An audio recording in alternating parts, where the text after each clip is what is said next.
On today's ride, breathtaking sceneries, kick-ass shopping, great thrills, and unexpected celebrities. Come with me to discover the Hurston settlement. Today, I got in game with the idea of going exploring the new settlements that arrived with the patch 3.22. It's an implementation I've been waiting for a long time. Many of you are asking in chat or on Reddit, how can you find these settlements? The answer is very simple, they are marked on the map. Not all of them, but many are, and today we are going to visit the settlements on Hurston. I will say the names in the video so you can find them easily, but even without my crucial help, they are very easily recognizable. Our first stop is Rappel. While approaching, we immediately see that we are not in one of Hurston's most charming corners. The weather is just what it is, with strong winds and sand kicking up everywhere. I land perfectly in what I would say is a landing spot. The first impression is that they have gone a tad overboard with the wreck component. The structures are hardly structural, they are more like jumbles of metal, sheets and junk, and it is quite hard to imagine uses for these constructions. All props are fixed, there is no possibility to create havoc, even though there is already enough of it around. Looking for inhabitants, you can immediately notice that on starcitizen there is the same syndrome that you can find in any tube or train in the world. Nobody socializes and they all stay on social media. In this case, they are all excused because they are all subscribers to my channel and they are watching the latest video I just uploaded. By the way, if you are not subscribed, maybe give it a thought, that would be really nice of you. But let's move on and enter what appears to be one of the few enclosed buildings with a roof, door and floor. Inside, there is not much. You can't really tell what the use might be, maybe a meeting place of some sort, surely. They have problems with the dishwasher, because these knives still have a space olive stuck in it. 2 out of 5 star on TripAdvisor. Interesting is the crate full of dolivine that you can take without any problem. Nothing else in here, so we continue to that place with the sign scrap, which is not inviting, but so be it. Here we can find terminals where we can buy and sell.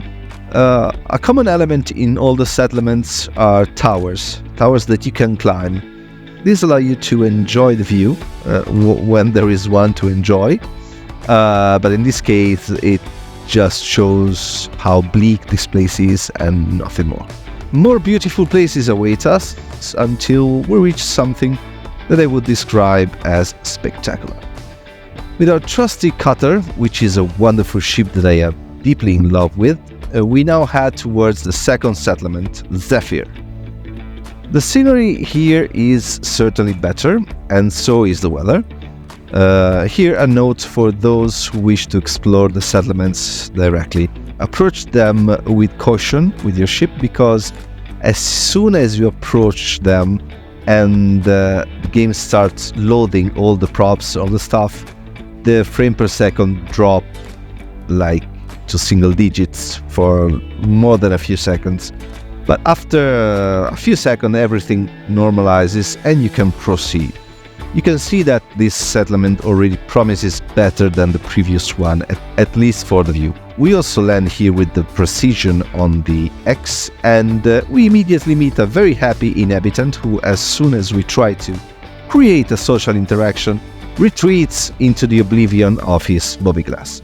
The first new element in this place are the greenhouses. They're very nice, I must say, with very colorful and interesting plants, and with our mouth watering for all that may be in the future.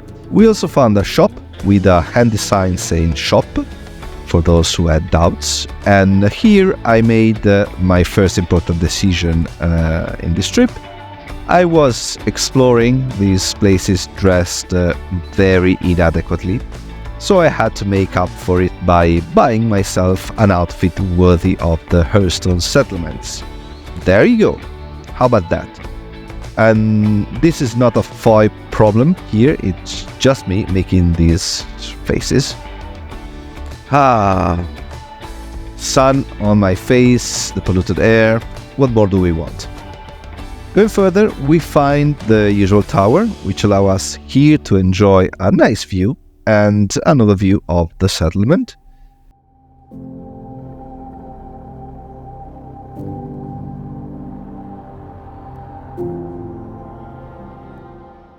Here too we find the same construction that we have already seen in Rappel, where we still find the Dolivin.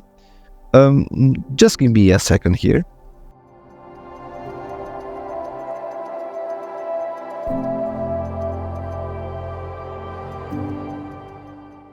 We also find a bar, which, despite high expectations, does not offer much in the way of alternatives.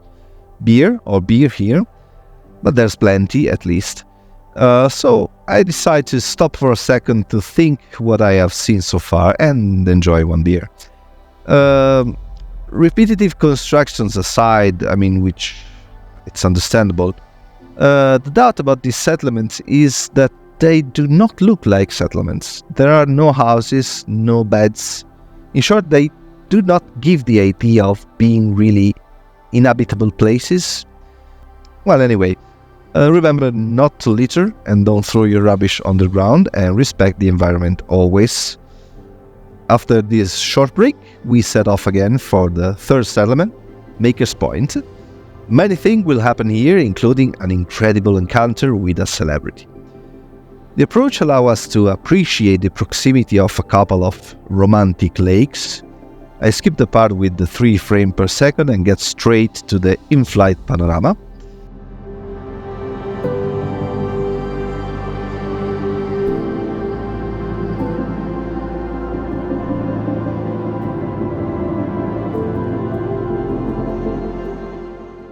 Landing and walking around, we are confronted with familiar scenes by now. A few changes in people's clothing, but the script seems to be the same, until something catches my eye. A lootable crate.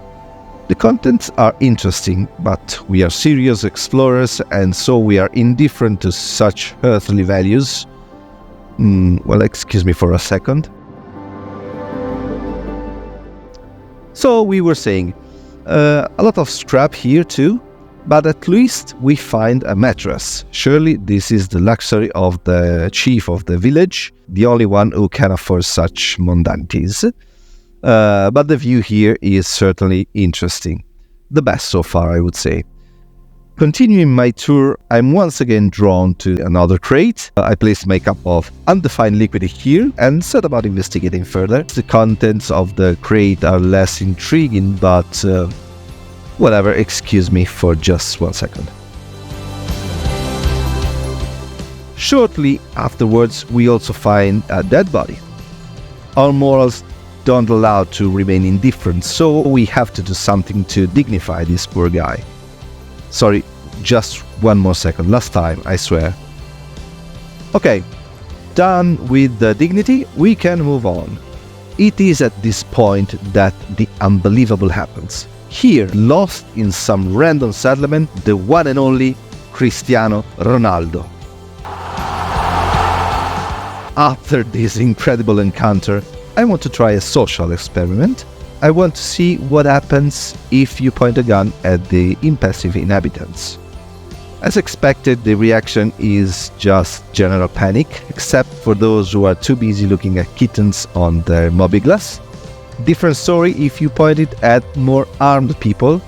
Those just don't react at all. You can tell they are more used to stressful situation of this kind. The time has come to say goodbye to this settlement as well and head for what is, in my opinion, the best one ever by far, Weeping Cove. The most interesting spot in Weeping Cove is not exactly where the marker is, but in the bay. Look, I even caught a freelancer on the way out. and we land on our X and start exploring. This place is amazing, is incredible. Look at the detail. We are on the water and the pillars, and the wind makes us walk in this crazy way. Exploring the lower level, we are immediately captivated by this. Look at that. Spectacular. Spectacular indeed. Nothing to add.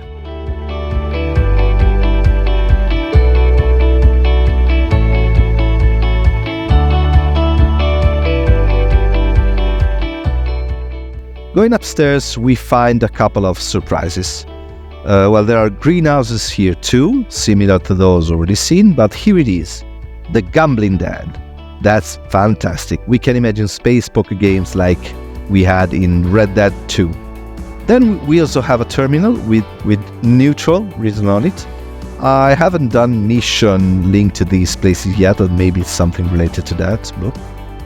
Then finally, just when I was about to despair, I found the first house, complete with kitchen and beds, and one of the beds is usable.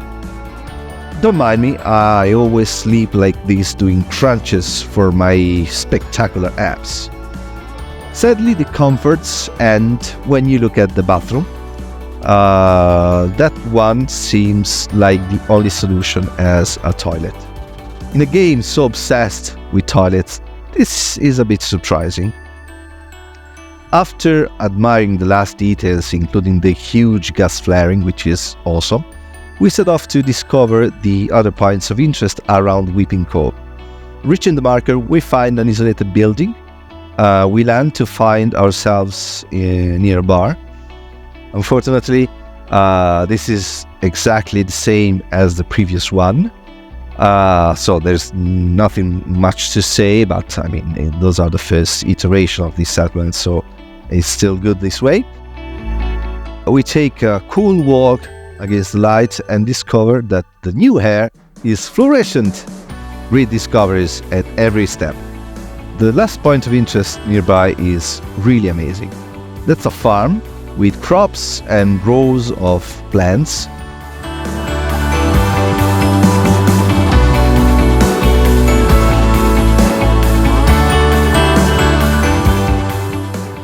And seeing these cut logs bring to mind the first dynamic that every survival game provides for players: build an axe and cut down trees. And at this point, and I didn't know this until now, I long to be able to chop trees in StarCitizen 2. So much for server meshing. Anyway, the greenhouses here are more nice and more interesting. Here you can harvest the plants and herbs that grow inside. They're not bad at all. And wandering around, you can see fields, cultivated fields, and rows of crops. And of course, since we are in StarCitizen, if we look up at the sky, we can see other planets and moon where we could go if just we felt like it. What a crazy game. Then we are attracted by a bonfire that smells of guitars and beers or tribal rituals. But since we are alone, we don't make much of it and just stare. We leave for the last settlement. Alas, a little disappointing. The name is Pickerfield.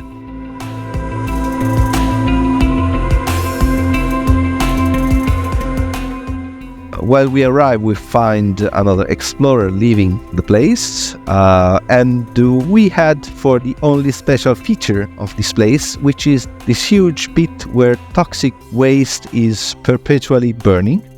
Not a great point of interest, I would say. Luckily, the night allows us to admire the wonders of the starry sky.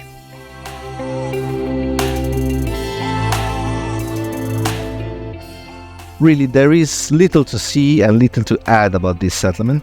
So I climbed to the top of the tower because I figured it was a good place to end this trip of ours. I hope it was interesting and enjoyable for you. Let me know which is your favorite settlement in the comments and what strikes you the most, or what you would like to see in addition. If you like it, please leave a like and subscribe so you don't miss out on new journeys, new exploration, and other funny videos about Star Citizen. Thank you very much and goodbye.